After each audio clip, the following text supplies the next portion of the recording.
যে ব্যক্তি আমার কাছে এসে আমার চরণে আত্মসমর্পণ করে, আমি তার সমস্ত পাপ মুছে ফেলি।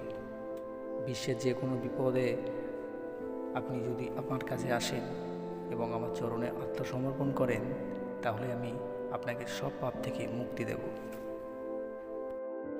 আপনি যা যা করেন তা আমি দেখি, আপনি যা যা বলেন তা আমি শুনি, আপনি যা যা অনুভব করেন তা আমি জানি। শ্রীকৃষ্ণের এই বার্তা বোঝায় যে তিনি প্রতিটি জীবের অন্তরের ভাবনা ও কর্মের একমাত্র জানক। তাই তার প্রতি পূর্ণ বিশ্বাস রাখা জরুরি।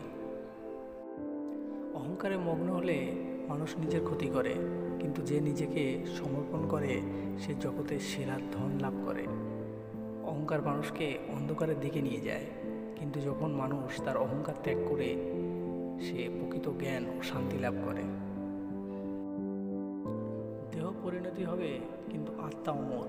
শ্রীকৃষ্ণ আমাদের বুঝিয়েছেন যে আমরা আমাদের দেহকে নিয়ে খুব বেশি চিন্তা না করি, অথচ আত্মা অমর এবং একে কখনো ধ্বংস করা সম্ভব নয়।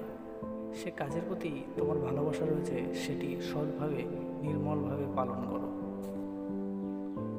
যতটুকু আপনি ঈশ্বরের উপর বিশ্বাস স্থাপন করবেন, ততটুকু আপনার জীবন সহজ হবে এবং সমস্ত সমস্যার সমাধান হবে। নির্মল মন ও মনঃসংযোগে তুমি নিজের আত্মাকে বুঝতে পারবে। মনে বিশুদ্ধতা এবং একাগ্রতা আনা খুবই গুরুত্বপূর্ণ। তুমি যা ভাবো তা তোমার কর্মের প্রতিফলিত হয়। আপনার চিন্তা ও মনোভাব আপনার কাজের প্রতিফলন। এই জন্য আপনাকে সৎ ও সুন্দর চিন্তা করতে হবে।